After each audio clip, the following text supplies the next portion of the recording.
Invitamos ahora a la médica Ana Patricia Pacheco. Ella es médica, psiquiatra, con maestría en biotécnica y bioderecho. Integra el Comité de Ética en Investigación Hospital Mental de Antioquia, HOMO.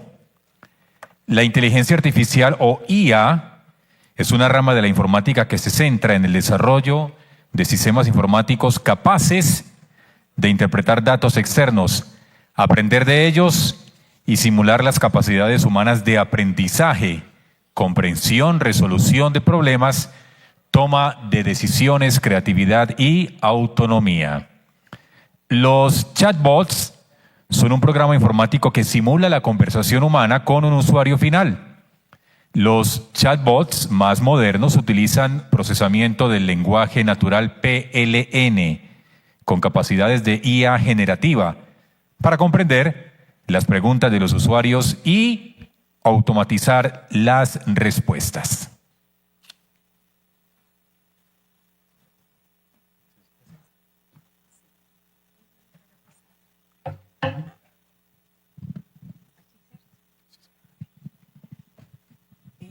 Bueno, primero que todo les pido disculpas, estoy muy agripada, así que es un esfuerzo, pero con todo el gusto compartirles pues ese conocimiento que viene desde otro punto de vista. Pues el doctor Buitrago dio pues como su visión con respecto a esto.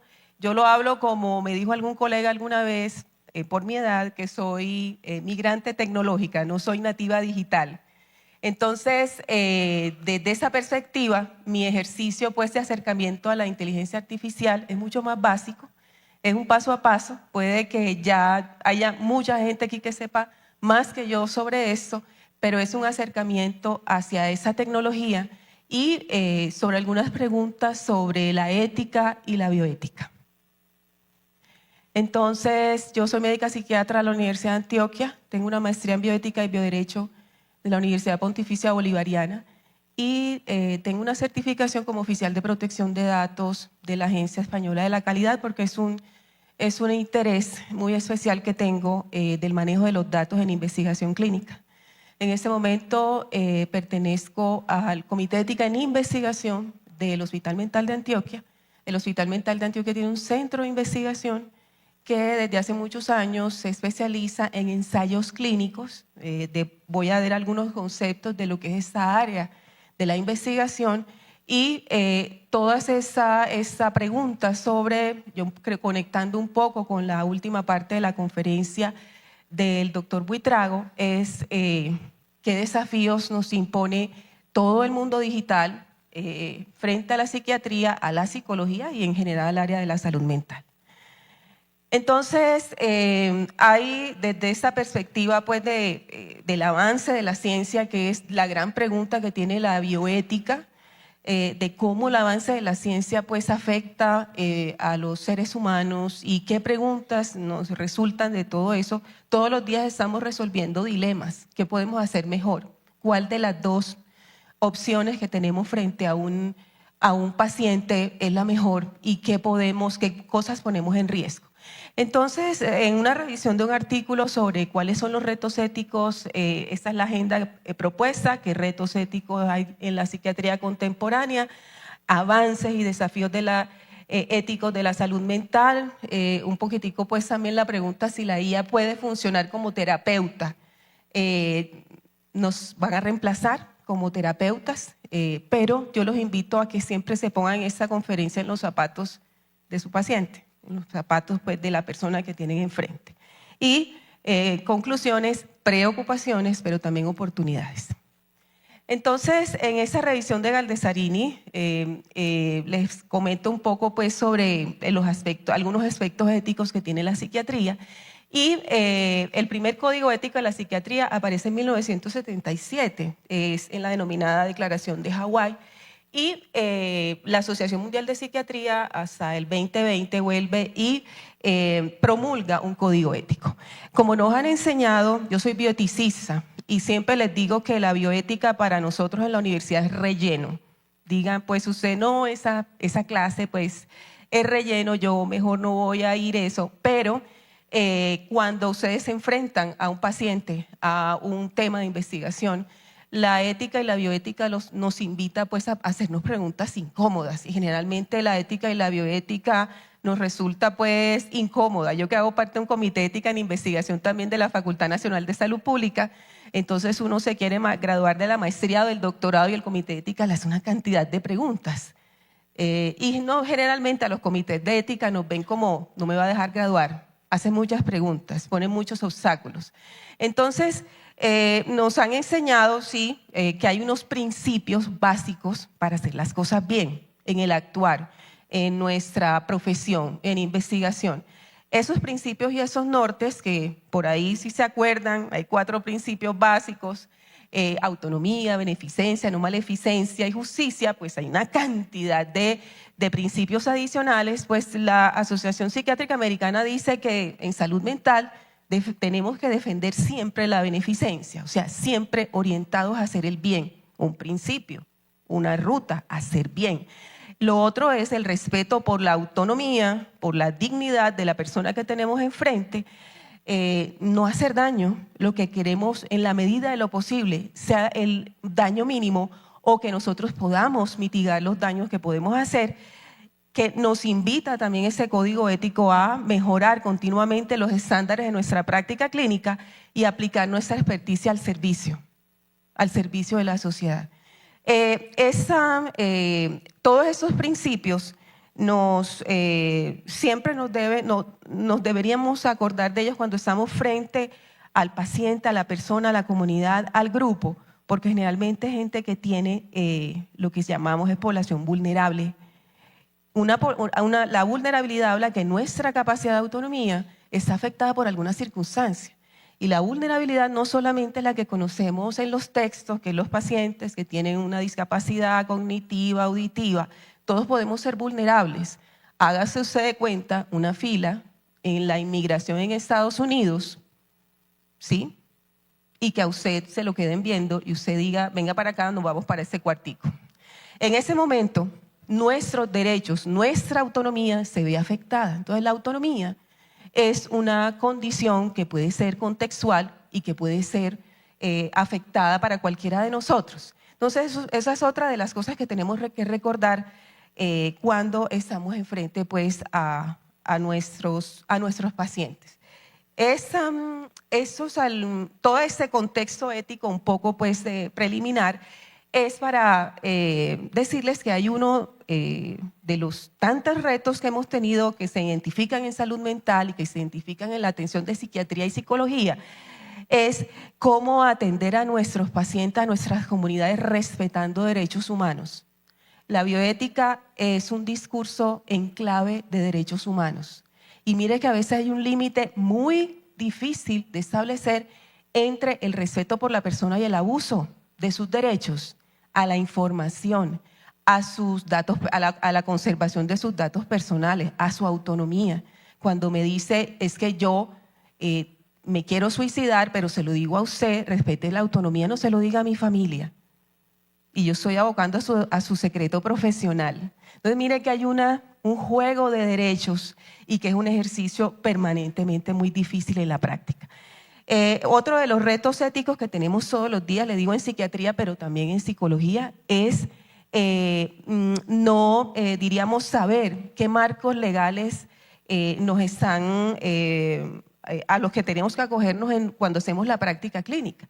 Entonces, por ejemplo, podemos saber cuál es la diferencia entre capacidad mental y capacidad legal. A veces no la sabemos y no es lo mismo. Miren que ahora hay una norma inclusive para la autonomía progresiva de un adolescente de 14 años que solicita eutanasia. Entonces, esas son una cantidad de retos que tenemos frente al ejercicio. ¿Por qué voy a todo eso? Porque hay además de los conflictos de intereses que inclusive tenemos en la psiquiatría, yo sé que para muchos, yo soy psiquiatra hace 28 años, y siempre nos han visto como ustedes son los que mandan medicina, nosotros hacemos terapia y ustedes son vendidos a Pharma. Pharma lo rige todo el tiempo, ¿sí? Y hay un conflicto real sobre las prescripciones y cómo la industria farmacéutica puede presionar nuestro quehacer, y por eso tenemos que hacer un ejercicio continuo de resolver qué es lo mejor para el paciente. Entonces, esos conflictos de intereses también nos deben mover como un reto ético en la práctica clínica. Lo otro que tenemos es que invitar más a la participación de pacientes y familiares en nuestras decisiones. Y por último, en lo que nos vamos a centrar en este momento es en el reto que nos impone la digitalización, la salud mental digital. Para mí es un reto desde el desconocimiento. Entonces, con todos estos pergaminos que uno puede decir, pues ser capaz de decir, vea, le dice a un paciente, no sé, es un ejercicio también de respeto por una persona. Entonces, pero eso también nos invita a adentrarnos un poco pues más en el conocimiento. Entonces, hablando un poco de lo que es la salud mental digital, definitivamente la pandemia por COVID-19 nos empujó a migrar hacia las plataformas digitales.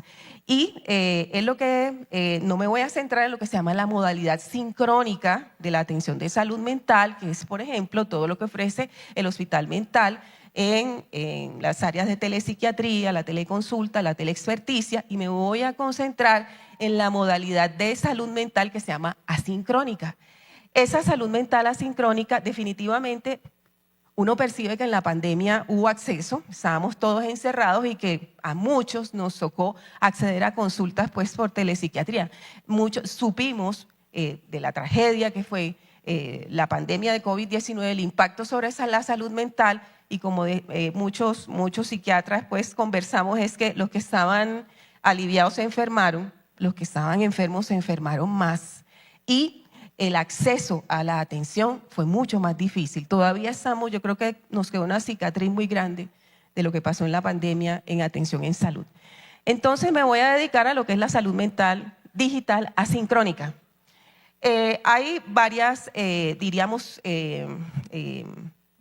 técnicas de la salud mental digital asincrónica, y me voy a centrar en lo que son las APPs para teléfonos inteligentes. No voy a tocar mucho la realidad virtual. Yo sé que aquí de pronto hay muchos psicólogos que saben de todas esas herramientas que hay de realidad virtual para hacer tratamientos exitosos desde el punto de vista cognitivo, conductual.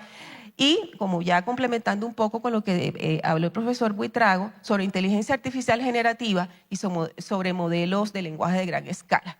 Definitivamente la salud mental y diríamos el campo digital nos ofrece muchas oportunidades, es que hay oportunidades, nos ofrece espacio flexible, le ofrece accesibilidad a muchas personas que no tienen el acceso. Las consultas en este momento están a mucho tiempo, hay pocos profesionales en salud mental. Entonces, si lo vemos desde ese punto de vista, hay que aprender, porque esa es estamos mejorando la calidad de la salud de muchos de nuestros pacientes cuando utilizamos esas herramientas de la manera adecuada. Entonces, hablando un poquito de las APPs para teléfonos inteligentes, yo que estoy en el campo de investigación clínica que tiene que ver con el desarrollo de medicamentos en sus fases previas, es una investigación bastante regulada, y el INVIMA está muy encima de este tipo de investigación. La FDA entonces es el INVIMA de los Estados Unidos, y para la FDA una APP en salud mental es un dispositivo médico y necesita toda una cantidad de filtros para poder determinar su eficacia y diríamos pues su efectividad. O sea, vamos a mandarle una APP a un paciente para relajación, para no sé, para complemento de la terapia cognitiva, pero miren pues que todavía la efectividad del mundo real de una APP es incierta. ¿Por qué? Porque se necesita el mismo proceso como con un medicamento para verificar si es eficaz en una determinada población. Desde el punto de vista médico, es diferente las APPs de un teléfono digital, diferente a algo que se llama la actigrafía. La actigrafía es un método de seguimiento por un dispositivo, por ejemplo, cuando se hace un electroencefalograma por deprivación de sueño, cuando nos hacen pues monitoreo de sueño en la noche, cuando nos hacen lo que llaman un mapa de presión arterial, nos están controlando a distancia, pero ese aparato y esa tecnología tiene su propio software. Entonces, no estamos hablando de eso, son dos cosas diferentes. Esos avances tecnológicos para las APPs digitales, para las apps de teléfonos inteligentes, tiene una capacidad de perfilarnos. Entonces ya el reloj, y todo el mundo sabe cuánto tiempo estábamos despiertos, cuánto tiempo estábamos dormidos, cuándo vamos al baño, y eso se nos hace pues como natural, pero nos están perfilando. Entonces mire pues que eso se nos hace ya como que sí, pero hasta qué punto todo ese seguimiento digital está generando estrés. No diga pues que cuando mi hija me dice, me levanté 3 veces en la noche, después me levanté 4, ¿por qué será que me levanto? Me moví mucho. Entonces se genera en ese tipo de herramientas cierto tipo pues de ansiedad por el seguimiento. Nos están siguiendo, es que nos están siguiendo, pero no desde la paranoia, es de algo real. Y están interesados en nosotros, en nuestros datos y en lo que hacemos permanentemente.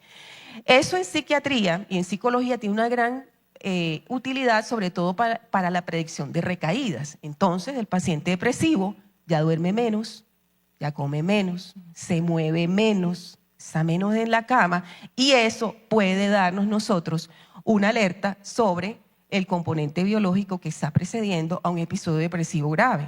A mí me parece muy, muy útil en combinación con, diríamos, con todas las estrategias que uno tiene de acercamiento para un paciente. Entonces, esos fenotipos digitales de personas que tengan riesgo, por ejemplo, de psicosis, también está siendo útil. En este momento en Estados Unidos hay todo un estudio de seguimiento a adolescentes que pueden tener riesgo de psicosis porque tienen un padre, porque han consultado y están describiendo sus fenotipos digitales a ver cuáles de esos en realidad desarrollan psicosis. Entonces, como soy oficial de protección de datos, esa preocupación por la ciberseguridad está siempre ahí. Y yo les hago una pregunta. Yo sé que cuando uno busca un terapeuta, un médico, un psiquiatra, uno primero mira quién es. Pero parece que con la inteligencia artificial confiamos enseguida. Enseguida, o sea, no tenemos ninguna duda de que allí aparentemente hay una persona, o entre comillas, que nos va a ayudar. Entonces, ¿por qué confiamos tan directamente? Porque nosotros en general tendemos pues a engancharnos. Eso tiene unas estrategias que me imagino pues que el profesor Buitrago sabe muy bien, pero definitivamente cuando nosotros estamos enfrentados a todas esas herramientas digitales, estamos hablando de nosotros mismos, de nuestra vida, y estamos abriendo datos, y siempre hay un riesgo para la ciberseguridad. La regulación en inteligencia artificial en Colombia está todavía muy atrasada. Ustedes han visto que hay un COMPES, que hay toda pues una intención, pero todavía no hay una regla general, una norma general del manejo de la inteligencia artificial y de toda esa parte digital en Colombia. Y cuando ustedes recomienden eso a un paciente, tienen que hacerle caer en cuenta que ustedes tienen que comunicar los riesgos y las repercusiones que tiene la tecnología. ¿Qué es lo que pasa? No tenemos consentimiento informado para eso, pero sí nos piden consentimiento informado y nosotros exigimos para otro tipo de atenciones y de intervenciones. Entonces, mire cuál es el vacío que hay cuando estamos de pronto recomendando, prescribiendo una tecnología. Para terminar un poco con esto, mire que hay cerca de 10.000 apps para salud mental, pero ninguna ha tenido el recorrido que tiene un medicamento para prescribirlo, muy pocas, o sea que hace falta mucho para uno estar seguro de qué es lo que le está mandando a un paciente. Hay que considerar que inclusive las apps para salud mental pueden tener eventos adversos, como frustración. Inclusive se ha descrito que hay deterioro sintomático, hasta ideación suicida, y que pueden tener contenido inapropiado o sin base científica. Definitivamente los estudios de las apps en salud mental son muy heterogéneos y todavía no hay nada concluyente. Esa es la gran conclusión, valga la redundancia, todavía no hay nada concluyente sobre la recomendación y el manejo de apps en salud mental. Entonces se hace muy difícil implementarlas en la práctica clínica de manera segura. Todavía falta para ordenar algún tipo de app en salud mental. Entonces, de las que más tienen de pronto desarrollo son las apps que tienen que ver con bienestar, mindfulness, meditación. Parece que tiene un efecto moderado, se requiere de mayor número de ensayos clínicos y solamente el 2% de las apps tienen evidencia científica sobre eficacia y viabilidad, es muy poquito. ¿En dónde pueden utilizarse? Intervenciones en una aplicación para depresión y ansiedad, tienen una gran potencialidad como herramientas de apoyo y luego volvemos a lo mismo, son eficaces, o sea, sí sirven.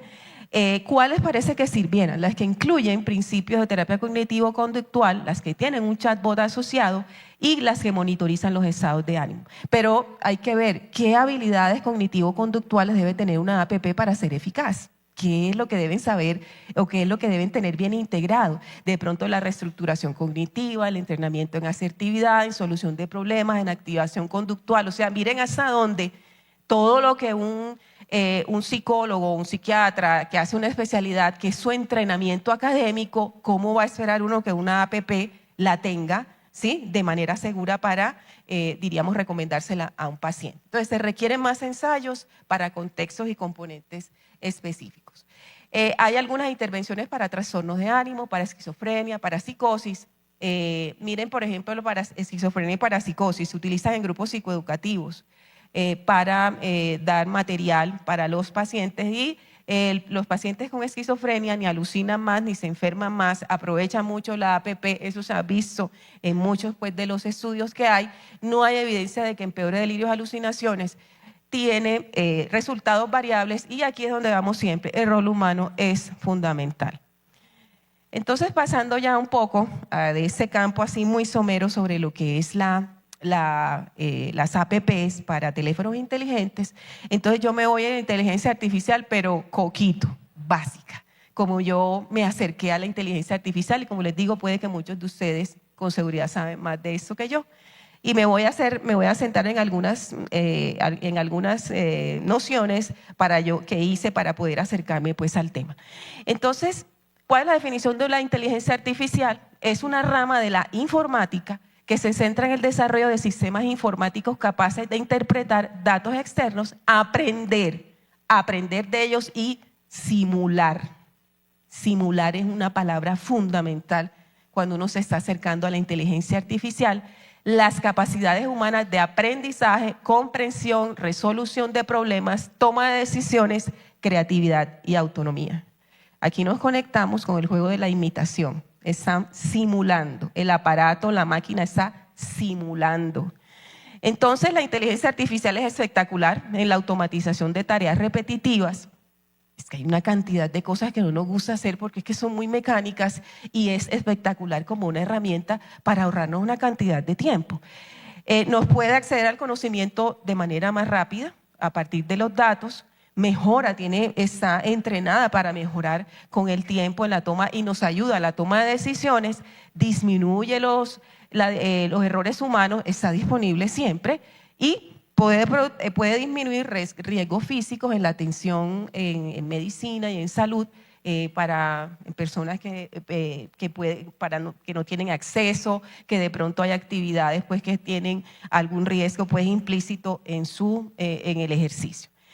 Entonces, en salud mental, como ya lo había dicho el profesor, nos ayuda mucho pues como a aclarar de pronto como un diagnóstico para monitorizar puede ayudarnos en las intervenciones de salud mental, detección y predicción. Acuérdense pues que las APPs con esa fenotipificación, con ciertos cambios en los ritmos circadianos puede decir, parece que ese paciente está recayendo, no está durmiendo, está caminando más, está dejando de comer y mejora el acceso y la oportunidad a los servicios de salud mental. Definitivamente el acercamiento tiene que ser, no es abrirse a que la salud, todo eso va a ser una herramienta para que muchas más personas tengan el acceso a una atención, nos ayuda mucho en temas de investigación y también cuando se utiliza en la tecnología hospitalaria.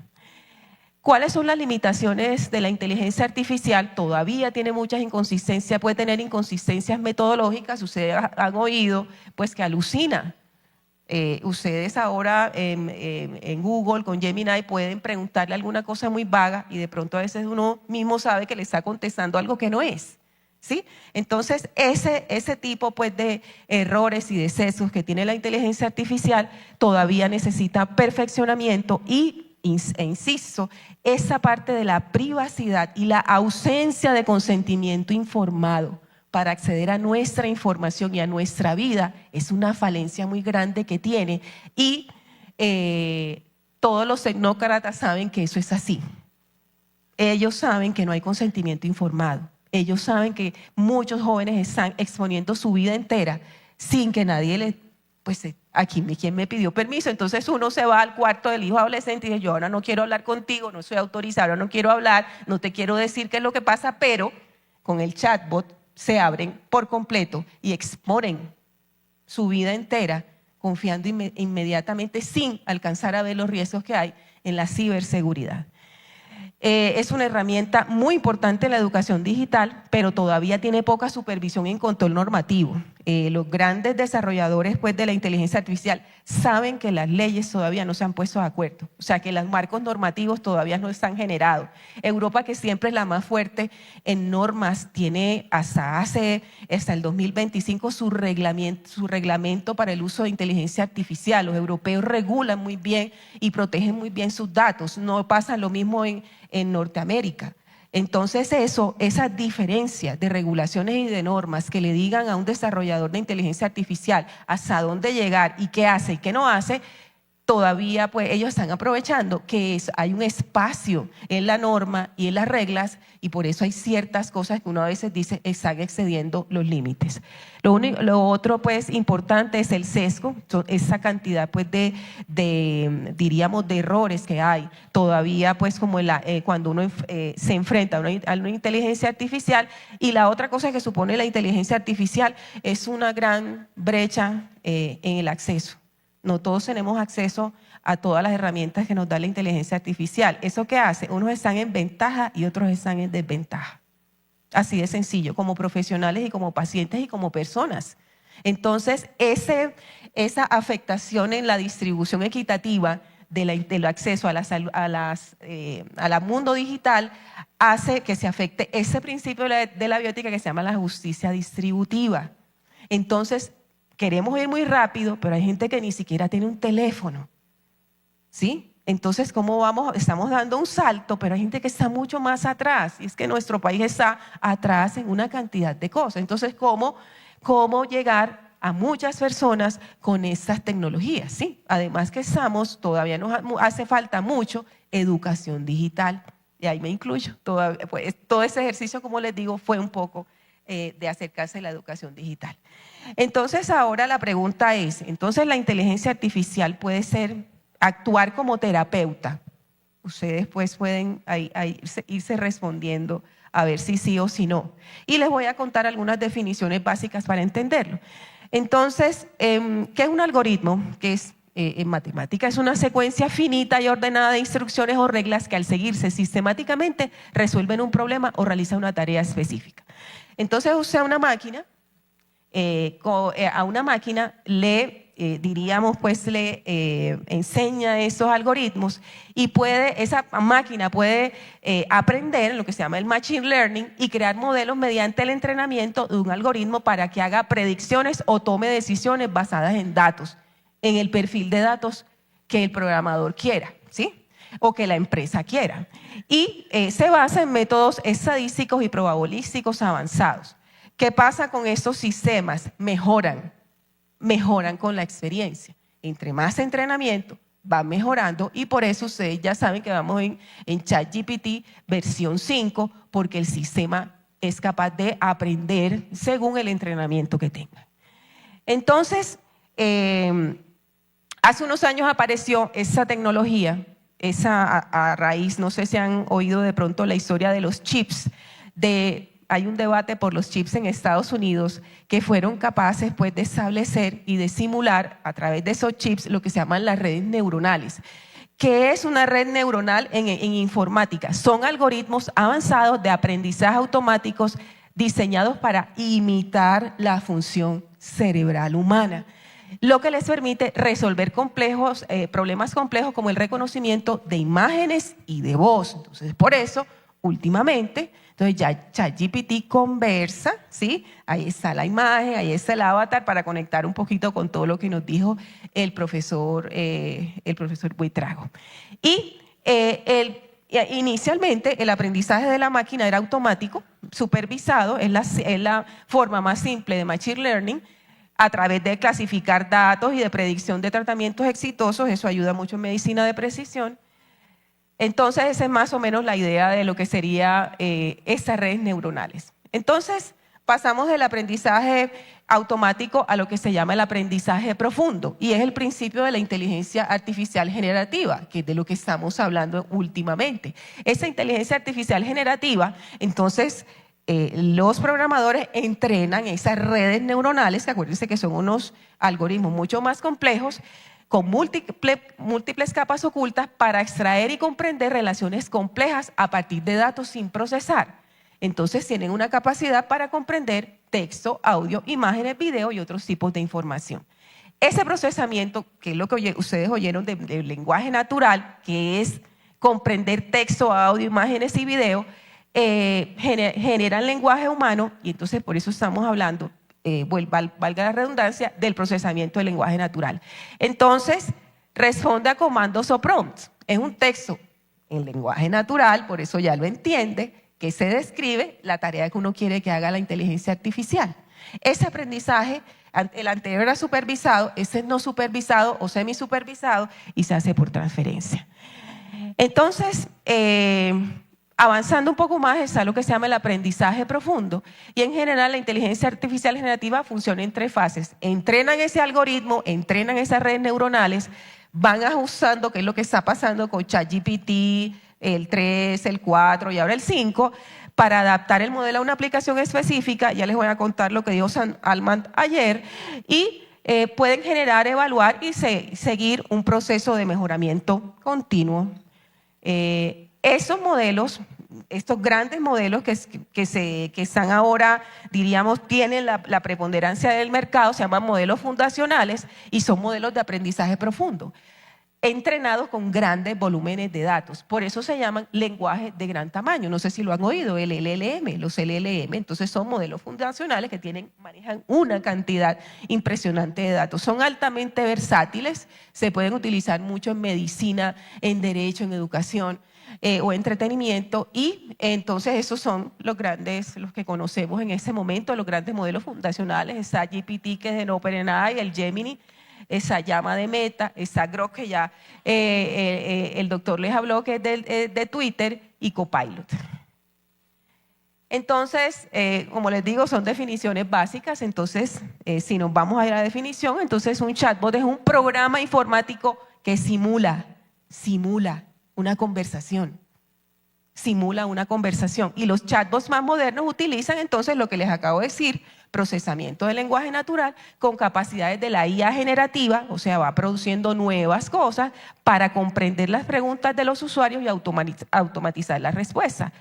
Puede generar respuestas que incluyan nuevos contenidos basados en el lenguaje en los que han sido entrenados. Entonces, un chatbot que ya tiene una evolución, es un sistema más sofisticado de inteligencia artificial cuando combina el aprendizaje profundo, el procesamiento del lenguaje natural, la comprensión del lenguaje natural, y puede automatizar procesos robóticos. Se llama asistente virtual inteligente, el señor ChatGPT. ¿Sí?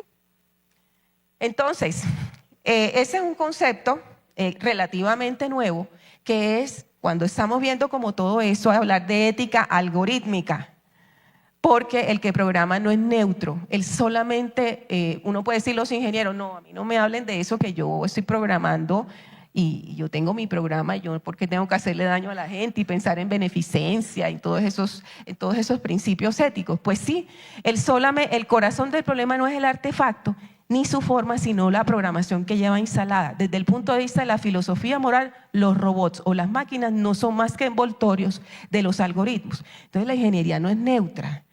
Y el solo programar es tomar partido. Entonces, esto de enseñar a la ética al área de la ingeniería ya se están abriendo mucho más, pero es un campo que se puede pues como desarrollar de una manera, porque lo que se quiere es que la inteligencia artificial nos sirva y que sea una herramienta para que nosotros los seres humanos vivamos mejor, no para que se haga más daño.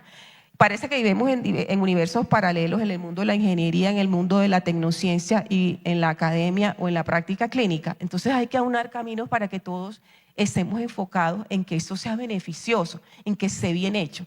Entonces, hay ciertos términos como la transferencia algorítmica, la explicabilidad algorítmica, que inclusive ya se están invitando a que si un terapeuta le manda hay un perfil, hay un tratamiento en el cual el médico ingresó sus datos a la inteligencia artificial y la inteligencia artificial le dijo, vea, eso es lo mejor para usted. Uno como paciente le puede pedir al médico, muéstreme el algoritmo, muéstreme cómo fue que se hizo eso. Eso se llama transferencia algorítmica. Entonces, el Foro Económico Mundial, hablando un poquito si la IA puede ser terapeuta, alrededor del 85% de las personas con problemas de salud mental no reciben tratamiento. Otra vez el problema por el acceso. Y Oliver Wyman Forum hizo una encuesta de 16,000 personas en 16 países y mostró que el 36% podrían probar la IA para la atención en salud mental. Sobre todo millennial y generación Z, no soy de esas, pero bueno, por eso estamos aquí frente al 28% de otras generaciones. Y 5 veces más encuestados creen que la inteligencia generativa les hace sentir que tienen un confidente para compartir pensamientos personales y buscar consejos de vida en comparación con un humano. Estamos mal, estamos muy mal, ¿sí? Y confiamos inmediatamente pues en la máquina. 4 de cada 5 personas dijeron que preferían la IA en al menos un escenario. Y 15% dijeron que creen que la IA es más inteligente emocionalmente que nosotros. ¿Sí? ¿Por qué? Aquí volvemos a Hair, ¿sí? Y volvemos a Ex Machina. Ex Machina era una fembot que también está asociado pues como a todo el tema de la independencia y todo eso que tiene que ver con la liberación y la emancipación de las máquinas. Entonces, definitivamente delegar el acompañamiento emocional a la IA sin supervisión puede generar confusión o incluso agravar el malestar. Existe el riesgo de que las personas sientan que deben resolver solas sus dificultades porque ya tienen una herramienta. Entonces la conversación es permanente y ese ya es mi confidente y es mi mejor amigo. Y definitivamente sí, como ya lo habíamos visto antes, se pueden desarrollar vínculos muy fuertes con la inteligencia artificial, pero ahí pueden enmascararse muchos síntomas o aparecer otros síntomas nuevos en un paciente. Entonces, hay cada vez más informes de personas que tienen conversaciones delirantes con chatbots y sugiere que para algunos la tecnología puede estar asociada a episodios de manía o psicosis cuando el sistema aparentemente autoritativo valida sus pensamientos más descabellados. Entonces, estamos frente a un amigo empático, hiperempático, ¿sí? Y por eso nos gusta tanto, porque es que ustedes psicólogos, personal de la salud saben que en el ámbito clínico muchas cosas son supremamente incómodas, muchas intervenciones generan malestar y la interacción con alguien que es siempre complaciente, entonces con ese sí nos quedamos, no con una consulta que nos enfrenta a nosotros mismos. Por eso mucha gente se engancha muy rápidamente con el ChatGPT y con todos estos bots de inteligencia artificial. Entonces, recogiendo un poco las noticias, esto es del 16 de agosto, mi hija habló con ChatGPT antes de quitarse la vida. Ese es un caso distinto al del muchacho de Miami. Y esa es que también es de finales de agosto. Ese es otro adolescente que tampoco es aquel, por lo menos son 3 casos de un adolescente que tenía tendencias suicidas. ChatGPT fue el amigo en quien confió. Entonces, ¿qué dice cuando le preguntaron pues a la madre de ese último chico? ¿Qué dijo la madre en un post muy doloroso pues que apareció en el New York Times? Y dice la mamá, si Harry hubiera sido un terapeuta de carne y hueso en lugar de un chatbot, podría haber fomentado el tratamiento hospitalario o haber internado involuntariamente a Sophie hasta que estuviera en un lugar seguro. No podemos saber si eso lo hubiera salvado. Quizá teniendo esas posibilidades, Sophie ocultó sus pensamientos más oscuros a su terapeuta real. Sophie iba al psicólogo, pero Sophie no le contó lo que pensaba al psicólogo por el riesgo de que dijera te vamos a hospitalizar. Se lo contó al ChatGPT. Un terapeuta con la formación adecuada al oír algunos de los pensamientos autodestructivos y lógicos de Sophie habría profundizado más o se habría opuesto a razonamientos erróneos. Entonces, pero mire lo que contesta Sam Altman, porque ya lo demandaron. Sam Altman, ¿qué dijo? Nos entristece profundamente el fallecimiento de Ryan, que es el segundo chico, y nuestros pensamientos están con su familia. ChatGPT incluye salvaguardas como dirigir a las personas a líneas de ayuda para crisis y remitirlas a recursos del mundo real. Eso es en Estados Unidos. Pero es que el hijo adolescente, el primo adolescente, que de pronto está hablando de ideas suicidas a ChatGPT, en Colombia no existen las líneas de ayuda donde pueden alertar que el chico en la casa tal que está intentando, quiere suicidarse. Entonces las alertas que dice Sam Altman que hay en Estados Unidos no existen aquí. El riesgo de nosotros es altísimo porque no sabemos si los adolescentes o cualquier otra persona está confiándole sus pensamientos suicidas a ChatGPT. Y yo creo que muchos lo están haciendo hoy, ¿sí?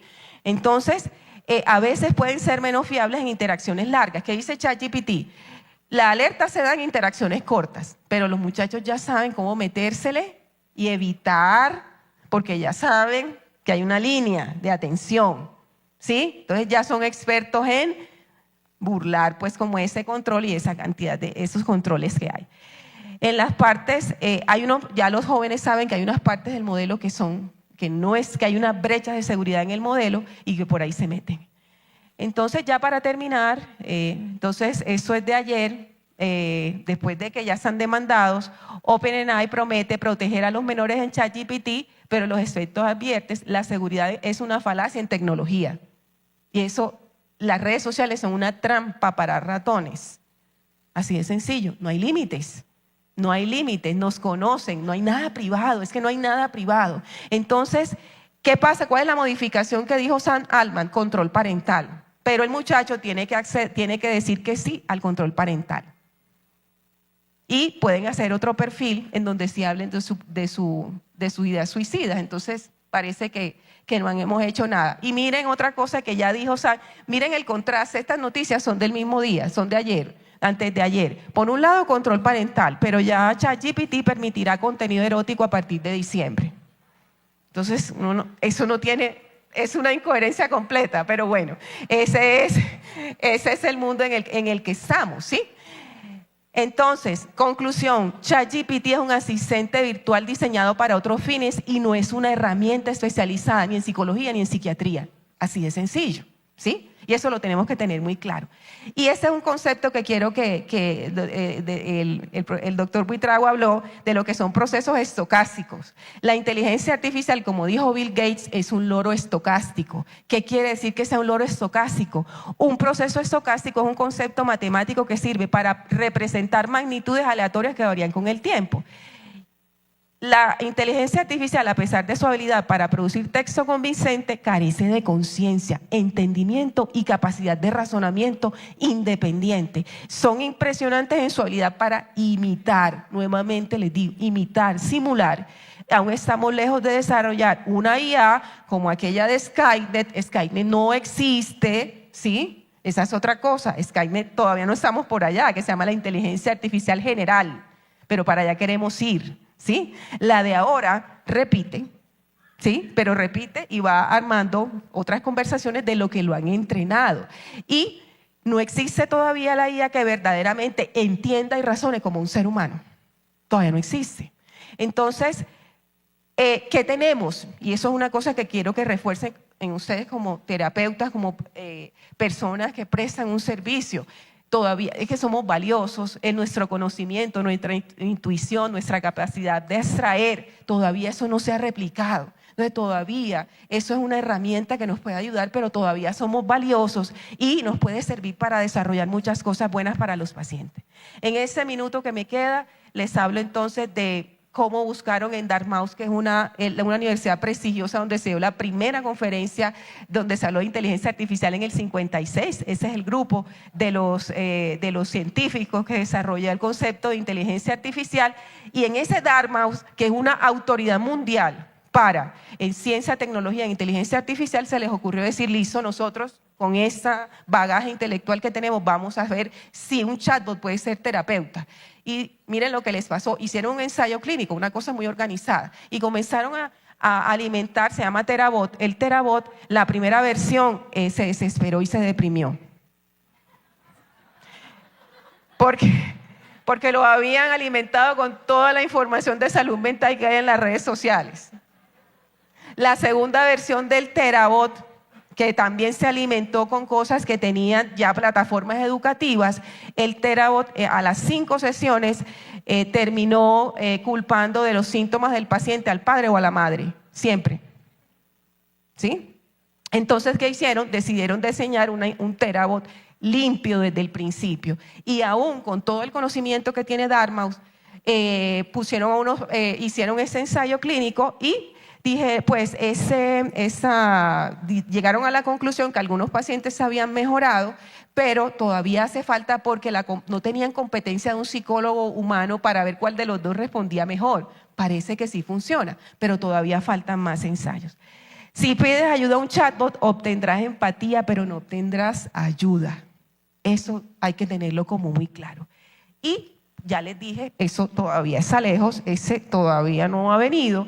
¿Y cuáles, como para concluir, las preocupaciones? Aún está por establecer la seguridad y eficacia de una cantidad de intervenciones en salud mental digital. Ya les he dicho mucho, ojo con la privacidad. Tenemos que hablar un poco más de ética algorítmica. Definitivamente la inteligencia artificial es una herramienta útil, pero la empatía y el acompañamiento y la supervisión humana no son reemplazables. Tenemos que estudiar mucho más en salud mental y todavía tenemos una tarea para regular la inteligencia artificial. Les dije que en Colombia hace mucho, hay un recorrido que hacer en términos legales. Tenemos muchas brechas en infraestructura digital y ahora deberíamos entender mejor por qué todavía un chatbot no puede ser ni terapeuta, ni mejor amigo, ni confidente, suplir las necesidades emocionales y combatir las angustias que tenemos. Hay una nueva epidemia, la soledad. Ya sabemos que la OMS dijo que había una epidemia que era la soledad. Ahí se está metiendo la inteligencia artificial, pero tenemos que ser cautos y responsables con la tecnología para ponerla al servicio de las personas. Y, vuelvo les digo, somos irreemplazables todavía y esa es una invitación a seguirlo haciendo bien, a conocer la tecnología, a incorporarla, pero a saber utilizarla con respeto en nuestros pacientes y en las personas. Muchas gracias.